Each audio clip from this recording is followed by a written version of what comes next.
इस deep dive में आप सबका बहुत स्वागत है।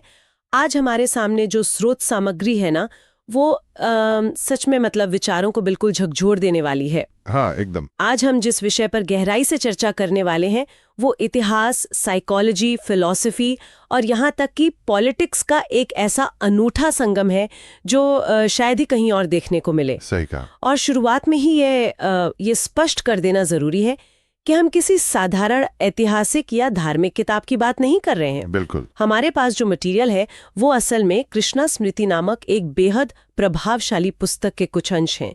ये ओशो द्वारा दिए गए 21 विशेष प्रवचनों का संकलन है। और इसकी जो भूमिका है वो प्रसिद्ध लेखक डॉक्टर दामोदर खदसे ने लिखी है, राइट? जी हाँ। और अगर हम इसके थोड़े ऐतिहासिक संदर्भ की बात करें तो ये वो समय था जब ओशो ने नव संन्यास की शुरुआत की थी। नियो संन्यास। हाँ, एक ऐसा वैचारिक आंदोलन जिसने संन्यास और वैराग्य की जो पूरी पुरानी परिभाषा थी उसको ही जड़ से हिला के रख दिया था।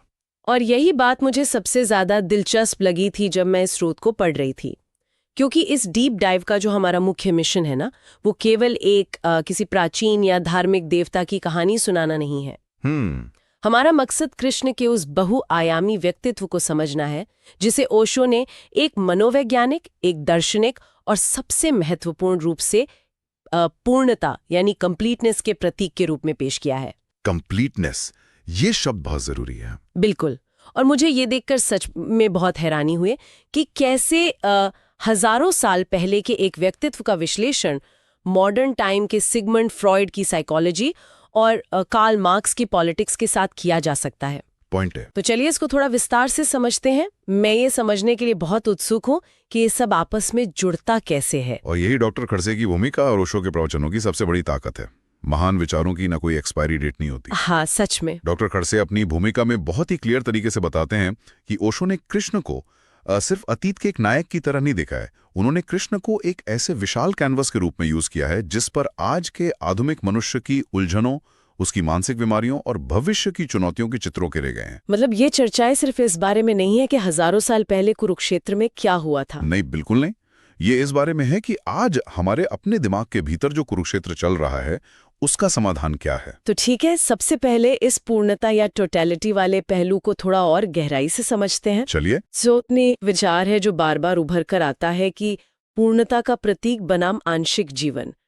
ओशो का दावा है कि कृष्णा अकेले ऐसे व्यक्ति हैं जिन्होंने जीवन को उसकी समग्रता में, उसकी टोटलिटी में बिना किसी शर्त के स्वीकार किया है। हाँ। लेकिन मुझे यहाँ थोड़ी सी एक उलझन हो रही थी पढ़ते वक्त। बताइए। जब हम आमतौर पर भारतीय चिंतन या धर्म गुरुओं के बारे में सोचते हैं, जैसे महावीर हों, बुद्धा हों या फिर वेस्ट में क्राइस्ट हों, तो क्या धर्म का मूल आधार ही संसार से विरक्ति या त्याग नहीं रहा है? कृष्ण उन सबसे अलग कैसे हो गए? ये एक बहुत ही शानदार सवाल उठाया आपने। और ठीक इसी बिंदु पर ना ओशो का विश्लेषण सबसे प्रखर होता है। अगर हम इतिहास के अन्य महान विचारकों या धर्मगुरुओं को थोड़ा करीब से देखें तो उनके दर्शन में कहीं ना कहीं जीवन के एक हिस्से को चुनने और दूसरे को नकारने की गहरी प्रवृत्ति नजर आती है। एक हिस्से को नकारना मतलब उदाहरण के लिए उन्होंने आत्मा, परलोक या मोक्ष को बहुत ऊंचा दर्जा दिया और इस भौतिक संसार या मानव शरीर को एक तरह से बुरा या पाप मानकर नकार दिया।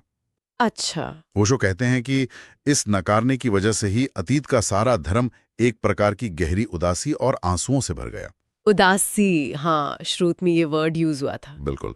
क्रिस्त का सूली पर लटकना दुख का चरम प्रतीक है और बुद्धा का आंखें बंद करके संसार से विरक्त हो जाना ये भी जीवन की पूरी तरह से स्वीकृति नहीं है। हाँ, अब मैं समझ पा रही हूँ।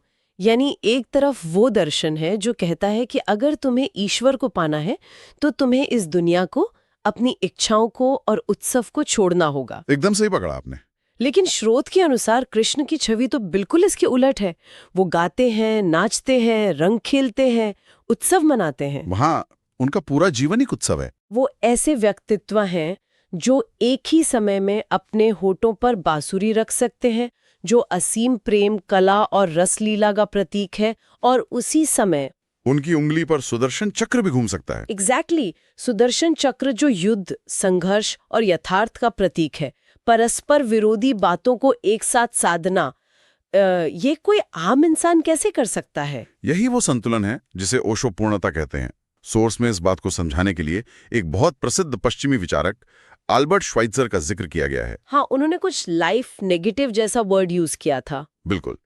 श्वाइत्जर ने भारतीय धर्म और दर्शन का गहराई से अध्ययन करने के बाद उसे लाइफ नेगेटिव यानी जीवन निषेधक कहा था। मतलब जीवन से भागने वाला। हाँ, उनका मानना था कि भारतीय दर्शन जीवन से भागने की शिक्षा देता है। और दिलचस्प बात यह है कि ओशो श्वाइत्जर की इस बात से एक हद तक सहमत हैं। ओशो सहमत है? हाँ, ओशो तर्क देते हैं कि यदि भारतीय चिंतन की पूरी परंपरा से केवल कृष्ण को हटा दिया जाए तो श्वाइत्जर की बात एकदम सच साबित होती है। ओ बाप रे। क्योंकि तब हमारे पास केवल सन्यास, वैराग्य, हिमालय की गुफाओं में छिपने और संसार को माया बताकर छोड़ने की बातें ही बचती हैं। ये तो बहुत ही चौंका देने वाला नजरिया है। मतलब कृष्ण वो इकलौती कड़ी है जो पूरे भारतीय दर्शन को लाइफ नेगेटिव से लाइफ पॉजिटिव यानी जीवन स्वीकृतिकारक बना देते हैं। बिल्कुल सटीक कहा आपने। कृष्ण शरीर को या भौतिक दुनिया को नकारते नहीं हैं। वो मानते हैं कि पदार्थ और आत्मा दोनों एक ही सत्य के दो रूप हैं। द्वंद्वों से जैसे सुख दुख, शरीर आत्मा, प्रेम युद्ध, इनसे भागने के बजाय वो उनके ठीक बीच में खड़े होकर जीवन का पूरा आनंद लेते हैं। वो भगोड़े नहीं हैं। वो संसार में रहते हुए भी उससे अछूते रहने की कला जानते हैं। एग्जैक्टली। ये पूर्ण स्वीकृति वाले जो विचार है ना, ये सुनने में तो बहुत दार्शनिक लगता है, लेकिन जब हम इसे आज के इंसान के दिमाग पर लागू करते हैं तो यहाँ बात सच में बहुत दिलचस्प हो जाती है। हाँ, फ्रॉइड वाली बात। बिल्कुल। ओशो ने जिस तरह से कृष्णा के इस लाइफ पॉजिटिव दृष्टिकोण को सिगमंड फ्रॉइड और मॉडर्न साइकोलॉजी के साथ जोड़ा है, वो मेरे लिए एक बहुत बड़ा आहा मोमेंट था। ऐसा क्यों? क्योंकि देखिए, मैंने हमेशा सोचा था कि साइकोलॉजी मुख्य रूप से हमारे बचपन के ट्रॉमाज या मन की परतों को समझने के बारे में होती है। एक 5000 साल पुराने व्यक्तित्व का फ्रॉइड के सिद्धांतों से क्या लेना देना हो सकता है? इसका सीधा संबंध इस बात से है कि इंसान ने अपनी ही मन के साथ हजारों सालों से क्या सलूक किया है। इसे हम थोड़ा आसान भाषा में समझते हैं। जरूर। फ्रॉइड से पहले का जो मनोविज्ञान था, या कह लें कि जो पारंपरिक धार्मिक शिक्षा थी, वो मुख्य रूप से दमन यानी रिप्रेशन पर आधारित थी। रिप्रेशन, फीलिंग्स को दबाना। हाँ, पीढ़ियों तक इंसानों को ये सिखाया गया कि तुम्हारी जो प्राकृतिक प्रवृत्तियां हैं, जैसे क्रोध, लोभ, मोह और विशेष रूप से कामुकता यानी सेक्सुअलिटी, ये सब पाप हैं। मतलब इंसान के मन में ये गहराई से बैठा दिया गया कि उसका अपना शरीर ही उसका सबसे बड़ा दुश्मन है और आत्मा दोस्त है। बिल्कुल सही। तो प्रैक्टिकली इंसान को अपने ही अस्तित्व के एक बड़े हिस्से से नफरत करना सिखाया गया। लेकिन जब हम किसी नेचुरल फीलिंग को जबरदस्ती दबाते हैं तो उसका नतीजा क्या होता है? वो अंदर ही अंदर खत्म तो नहीं होती होगी? बिल्कुल नहीं। और यहीं से वो मानसिक बीमारी जन्म लेती है, जिसे ओशो ने एक मनोवैज्ञानिक द्वंद या स्किज़ोफ्रेनिया कहा है। स्किज़ोफ्रेनिया। अब यहाँ स्किज़ोफ्रेनिया का मतलब वो क्लिनिकल बीमारी नहीं है जिसका इलाज डॉक्टर करते हैं, बल्कि एक बढ़ता हुआ व्यक्तित्व, स्प्लिट पर्सनालिटी। इंसान अपने ही भीतर एक गृहयुद्ध लड़ने लगा। ओशो ने इसे एक बहुत ही सुंदर और सरल उदाहरण से समझाया है। कल्पना कीजिए कि मैं अपने बाएं हाथ और दाएं हाथ को आपस में लड़ा दूं। इस लड़ाई का नतीजा क्या होगा? ना बायां हाथ जीतेगा ना दायां हाथ जीतेगा। सही। लेकिन मैं जो उन दोनों हाथों का मालिक हूं, मैं जरूर हार जाऊंगा। मेरी सारी ऊर्जा नष्ट हो जाएगी। वाह, ये उदाहरण बहुत ही सटीक है। हजारों सालों के दमन ने मनुष्य को इसी तरह आत्मघाती बना दिया है। उसने इंसान को अपने ही खिलाफ खड़ा कर दिया है। जो चीज हमारी अपनी है, उससे लड़कर हम कभी जीत नहीं सकते। मुझे याद आ रहा है, स्रोत में एक माली का भी बड़ा ही शानदार उदाहरण दिया गया था, जिसने मुझे सोचने पर मजबूर कर दिया था। हाँ, माली वाला हिस्सा बहुत महत्वपूर्ण है। पौधों में फूल आ जाएं और बाकी 50 करोड़ में अभी फूल ना आए, तो क्या कोई भी समझदार माली उन बिला फूल वाले पौधों को उखाड़ कर फेंक देगा? जाहिर है नहीं। वो उनका और ज्यादा ध्यान रखेगा, क्योंकि उसे पता है कि उनमें फूल खिलने की संभावना यानी पोटेंशियल छिपती हुई है। पोटेंशियल, आज नहीं तो कल सही खाद पानी मिलने पर वो भी खिलेंगे। बिल्कुल। और शरीर और उसकी ऊर्जाओं के साथ भी ठीक ऐसा ही है।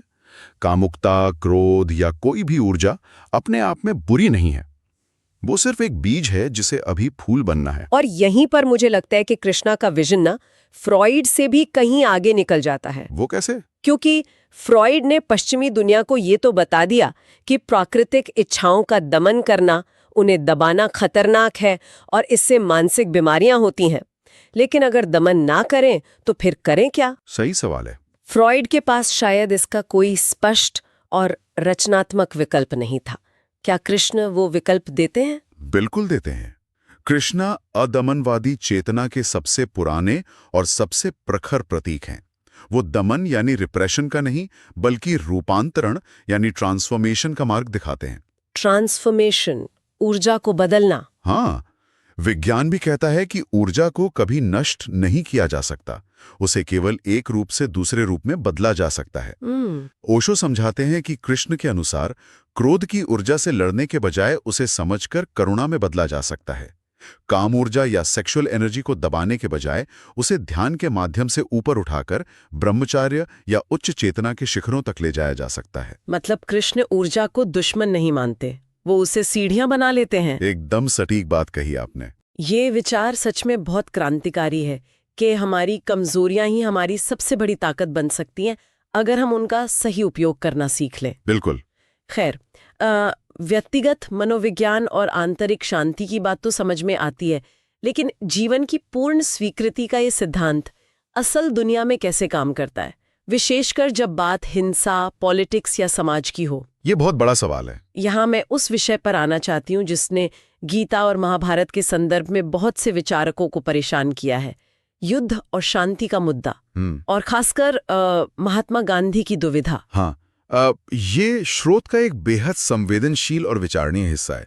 हम सभी जानते हैं कि महात्मा गांधी के जीवन में गीता का कितना महत्व था। वो उसे अपनी आध्यात्मिक माँ कहते थे। बिल्कुल, लेकिन ओशो इंगित करते हैं कि गांधी जी के सामने एक बहुत बड़ी मनोवैज्ञानिक और दार्शनिक कठिनाई थी। गांधी जी का पूरा जीवन दर्शन, उनकी पूरी पॉलिटिक्स अहिंसा यानी नॉन वायलेंस के स्तंभ पर खड़ी थी। तो ऐसे में उनके लिए ये स्वीकार करना लगभग असंभव ही रहा होगा कि कृष्णा जैसा एक पूर्ण और ईश्वरीय व्यक्तित्व कुरुक्षेत्र के मैदान में खड़े होकर अर्जुन को एक भयंकर युद्ध करने, खून बहाने और अपने ही रिश्तेदारों को मारने के लिए प्रेरित कर सकता है। सही बात है। तो स्रोत के अनुसार गांधी जी ने अपने दिमाग में इस विरोधाभास को कैसे सुलझाया? गांधी जी ने इसे सुलझाने के लिए महाभारत के युद्ध को एक प्रतीक या रूपक यानी मेटाफर मान लिया। मेटाफर मान लिया। हाँ, उन्होंने अपनी व्याख्या में कहा कि कुरुक्षेत्र कोई वास्तविक बाहरी युद्ध का मैदान नहीं था, बल्कि ये इंसान के मन के भीतर चलने वाली अच्छाई और बुराई की लड़ाई है। ओके। उनके अनुसार कौरव हमारी बुरी प्रवृत्तियों के प्रतीक हैं और पांडव हमारी अच्छाइयों के। उन्होंने युद्ध की उस कठोर वास्तविकता को एक वैचारिक जामा पहना दिया ताकि वो उनके अहिंसा के सिद्धांत के साथ मेल खा सके। ये उनका अपना तरीका था उस द्वंद्व से निपटने का, लेकिन पुस्तक के अनुसार ओशो इस व्याख्या से बिल्कुल सहमत नहीं है। और यहाँ सभी सुनने वालों को हम ये याद दिला दें कि हम यहाँ किसी भी पक्ष का समर्थन नहीं कर रहे हैं, हम केवल ओशो के ऐतिहासिक और दार्शनिक दृष्टिकोण का विश्लेषण कर रहे हैं जो इस मटेरियल में दर्ज है। बिल्कुल, हमारा उद्देश्य सिर्फ स्रोत की जानकारी देना है। तो ओशो का तर्क क्या है? वो गांधी जी की इस रूपक वाली बात को क्यों खारिज करते हैं? ओशो का मानना है कि कृष्णा एक पूर्ण यथार्थवादी यानी रियलिस्ट हैं। वो आसमान में उड़ने वाले कोई कोरे आदर्शवादी नहीं हैं जो जमीन की सच्चाइयों को नजरअंदाज कर दें। ओशो के अनुसार महाभारत का युद्ध कोई दिमागी कल्पना नहीं थी, वो एक वास्तविक और भयानक युद्ध था। कृष्ण कोई युद्ध प्रेमी या खून खराबा चाहने वाले इंसान नहीं थे। उन्होंने तो अंत तक युद्ध को टालने की कोशिश की थी। हाँ, शांति समझौता करने की हर मुमकिन कोशिश की थी उन्होंने।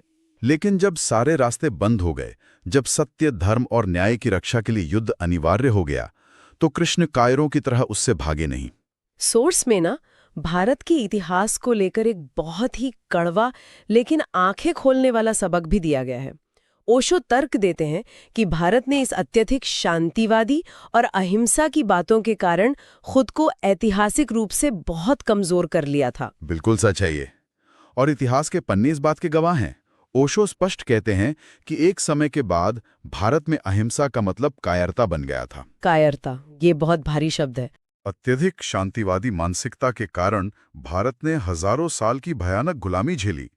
सिकंदर से लेकर तैमूर लंग और बाद में अंग्रेजों जैसे विदेशी आक्रमणकारियों ने मुट्ठी भर सैनिकों के साथ इतने विशाल देश को आसानी से कैसे जीत लिया? यही सोचने वाली बात है। क्योंकि युद्ध करने की, अन्याय का प्रतिकार करने की जो मूल क्षमता और साहस था, वो एक झूठे वैराग्य और तथाकथित अहिंसा के नाम पर नष्ट हो चुका था। एक लाइन जो इस किताब से मेरे दिमाग में पूरी तरह से छप गई है वो ये है कि शांति के लिए भी युद्ध करने का सामर्थ्य होना चाहिए। बहुत ही गहरा पॉइंट है ये। अगर आप कमजोर हैं, आपके पास आत्मरक्षा की ताकत नहीं है, तो आपकी शांति की कोई कीमत नहीं है। वो शांति नहीं, मजबूरी है। बिल्कुल सही। शांति केवल वीरों का आभूषण हो सकती है। जो व्यक्ति अपनी रक्षा नहीं कर सकता वो अहिंसक नहीं, बस असहाय है। यही वो महत्वपूर्ण सवाल है जो ओशो उठाते हैं। क्या शांति और युद्ध सच में एक दूसरे के परम शत्रु हैं? कृष्ण के दर्शन में वो एक ही सिक्के के दो पहलू हैं। जो व्यक्ति भीतर से प्रेम और करुणा से भरा है, केवल वही समाज में न्याय स्थापित करने के लिए शस्त्र भी उठा सकता है। अर्जुन की स्थिति देखिए, वो एक सीधा साधा अच्छा इंसान था। हाँ। अपनों को सामने मरने के लिए खड़ा देखकर वो भावुक हो गया। उसके हाथ से धनुष गिरने लगा और उसने कहा कि मैं संन्यास ले लूंगा, मुझे राजपथ नहीं चाहिए। मतलब आज की भाषा में कहें तो अर्जुन एस्केपिज्म यानी पलायनवाद का शिकार हो रहा था। वो अपनी रिस्पॉन्सिबिलिटी से भागना चाहता था। एकदम सही। लेकिन कृष्ण उसे बहुत कठोरता से याद दिलाते हैं कि ये संन्यास नहीं, तुम्हारी कायरता है। तुम युद्ध के परिणामों से डर रहे हो, इसलिए अहिंसा का चोला ओढ़ रहे हो। अर्जुन के ये जो स्थिति है ना, भीड़ से डरना, जिम्मेदारी से भागना या किसी और के पीछे छिप जाना, ये हमें सीधे आज की आधुनिक पॉलिटिक्स, हमारे समाज और आधुनिक विचारधाराओं से जोड़ती है। बिल्कुल। जब मैं आज की दुनिया को देखती हूँ जहाँ हर कोई कैपिटलिज्म, कम्युनिज्म या किसी न किसी पॉलिटिकल फैक्शन का हिस्सा है, तो मुझे लगता है कि अर्जुन की दुविधा आज के इंसान की भी दुविधा है। हाँ, हर कोई चाहता है कि उसे कोई रेडीमेड विचार मिल जाए जिसे वो बस आंख मूंद कर मान ले। और यहीं पर ओशो स्रोत में कार्ल मार्क्स और उनकी विचारधारा के साथ एक बहुत ही गहरी और रोचक तुलना करते हैं। जब हम विश्व की इन बड़ी विचारधाराओं के संदर्भ में कृष्णा को देखते हैं तो उनका दर्शन एकदम ताज़ा और विद्रोही लगता है। सच में? मार्क्सवाद का जो मूल विचार था वो समाज में हर स्तर पर समानता या इक्वालिटी लाना था। सुनने में तो ये बहुत ही महान और न्यायपूर्ण विचार लगता है। फिर इसमें और कृष्णा के दर्शन में क्या टकराव है? और यहाँ भी मैं अपने सुनने वालों को स्पष्ट कर दूं कि हम किसी पॉलिटिकल आइडियोलॉजी को सही या गलत नहीं ठहरा रहे हैं। बिल्कुल, हम बस पुस्तक में दी गई वैचारिक तुलना को पेश कर रहे हैं। हाँ, तो ये टकराव कहाँ आता है? देखिए, मार्क्स ने जब मजदूर वर्ग का शोषण देखा तो उन्होंने तय किया कि समाज में पूर्ण समानता होनी चाहिए। लेकिन ओशो इंगित करते हैं कि मार्क्स इस समानता को लाने के लिए किसी भी हद तक जाने को तैयार थे। यहाँ तक कि व्यक्ति की सबसे कीमती चीज यानी उसकी स्वतंत्रता या फ्रीडम को छीनने के लिए भी। बिल्कुल। इसे कम्युनिस्ट विचारधारा में डिक्टेटरशिप ऑफ द प्रोलेटेरिएट यानी सर्वहारा की तानाशाही कहा गया। ओशो इसे एक बहुत ही तीखे उदाहरण से समझाते हैं। कैसा उदाहरण? वो कहते हैं कि यदि समाज में सबको एकदम समान बनाना है तो इसका एक तरीका यह है कि जिनके पास ज्यादा है उनसे जबरदस्ती छीन लिया जाए, या जो लोग प्राकृतिक रूप से लंबे हैं उनके पैर काट दिए जाएं ताकि वो छोटे लोगों के बराबर आ जाएं। बाप रे, ये तो बहुत ही भयानक दृश्य है। मतलब समानता तो आ जाएगी लेकिन वो एक बीमार और पंगु समाज होगा। हाँ, और कृष्ण का दर्शन इसके ठीक विपरीत खड़ा है। कृष्ण के लिए व्यक्ति की स्वतंत्रता सर्वोच्च मूल्य है। वो मानते हैं कि हर इंसान अपने आप में अद्वितीय है, अलग है। कोई भी दो इंसान एक जैसे नहीं हो सकते। सही। इसलिए स्वतंत्रता के बिना जो समानता ऊपर से थोपी जाती है वो इंसान की आत्मा को, उसकी मौलिकता को मार देती है। कृष्ण भीड़ की मानसिकता या किसी भी प्रकार के अंधानुकरण के सख्त खिलाफ हैं। अंधानुकरण यानी ब्लाइंड फॉलोइंग, ये बात आज के दौर में बहुत प्रासंगिक है। अगर हम आज के सोशल मीडिया इको चेम्बर्स या कैंसिल कल्चर को देखें तो क्या हो रहा है? सभी एक जैसा सोचना चाहते हैं। हाँ, हर गुट चाहता है कि आप बिल्कुल उनके जैसी सोच रखें। अगर आप उनकी लाइन से थोड़ा भी अलग सोचते हैं तो आपको बाहर कर दिया जाता है। लोग अपनी असली सोच को छुपाकर भीड़ का हिस्सा बन रहे हैं क्योंकि उसमें सुरक्षा महसूस होती है। यही तो खतरे की घंटी है। पुस्तक में साफ लिखा है कि प्रत्येक व्यक्ति का जीवन मौलिक यानी ओरिजिनल है। किसी और की कार्बन कॉपी बनने से, किसी विचारधारा की अंधी नकल करने से इंसान का पतन होता है। कृष्णा इतने बड़े विद्रोही हैं कि वो ये भी नहीं चाहते कि कोई उनका अंधा अनुकरण करे। वो नहीं कहते कि मेरे जैसा बनो।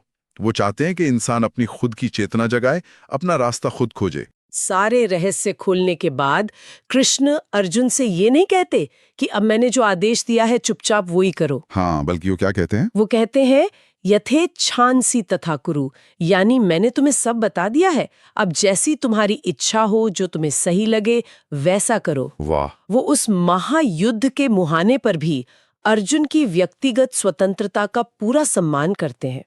आज की दुनिया में जहां हर राजनेता, हर गुरु, हर ब्रांड चाहता है कि आप उनके खांचे में फिट हो जाएं, कृष्ण का ये असीम स्वतंत्रता का संदेश सच में एक ताजी हवा के झोंके जैसा है। और यही कृष्ण के चरित्र की असली ऊंचाई है। वो आपको गुलाम नहीं बनाते, वो आपको मुक्त करते हैं। तो इस पूरी गहरी चर्चा के बाद अगर हम आज के इस डीप डाइव को समेटना चाहें तो निष्कर्ष क्या निकलता है? कृष्ण के इस बहुआयामी व्यक्तित्व से आज का इंसान क्या सीख सकता है? और इस पूरी चर्चा का सार ये है कि कृष्ण हमें जीवन को बिना किसी अपराधबोध यानी गिल्ट के, बिना किसी दमन के एक उत्सव की तरह जीना सिखाते हैं। वो हमें बताते हैं कि सच्चा आध्यात्म या सच्चा जीवन पहाड़ों की गुफाओं में भाग जाने में नहीं है। असली चुनौती और असली जीवन इस भगदौड़ भरे संसार के बीच रहने, इसके संघर्षों का डटकर सामना करने और फिर भी भीतर से पूरी तरह शांत और आनंदित बने रहने में है। द्वंद्वों से पार जाकर। हाँ, वो हमें द्वंद्वों से पार जाकर एक नई पूर्णता प्राप्त करने का मार्ग दिखाते हैं। सच में ये एक ऐसा दृष्टिकोण है जो शायद इतिहास के किसी भी अन्य कल्पखंड से ज्यादा आज के इस तनावग्रस्त समय में प्रासंगिक है। और इसी के साथ हम आज के इस डीप डाइव के अंत पर आते हैं। लेकिन रुकिए, जाने से पहले। हाँ बिल्कुल, शो खत्म करने से पहले स्रोत सामग्री में दी गई एक बात है जिसने मुझे बहुत गहराई से सोचने पर मजबूर कर दिया था। ओशो ने अपनी चर्चा में एक जगह कहा है कि कृष्ण अपने समय से 5000 साल पहले पैदा हो गए थे। वो अतीत के नहीं, भविष्य के मनुष्य थे। ये एक बहुत ही गहरा और विचारोत्तेजक दावा है। और यही आज का हमारा वो अंतिम विचार है जिसे लेकर हम सबको सोचना चाहिए। सोचने वाली बात यह है कि आज जब हम खुद को एक बहुत ही आधुनिक, वैज्ञानिक और विकसित मानव सभ्यता मानते हैं, लेकिन दूसरी तरफ हमारी दुनिया हर चीज को अलग अलग खांचों में बांटने, गुटों में बांटने, कैंसल कल्चर चलाने और अपनी अपनी विचारधाराओं पर कट्टर होने की आदी हो चुकी है। हाँ, ये आज का यथार्थ है। तो ऐसे में सवाल ये है कि क्या आज का ये आधुनिक समाज भी कृष्ण की उस असीम स्वतंत्रता, उनके उस विद्रोही स्वभाव और जीवन की पूर्ण स्वीकार्यता को बर्दाश्त करने या समझने के लिए वास्तव में तैयार है? या हम आज भी 5000 सालों के बाद भी उनके उस पूर्ण स्वरूप को समझने के लिए पर्याप्त परिपक्व नहीं हुए हैं? ये सच में एक ऐसा सवाल है जो हम सबको खुद से पूछना चाहिए, क्योंकि इसका जवाब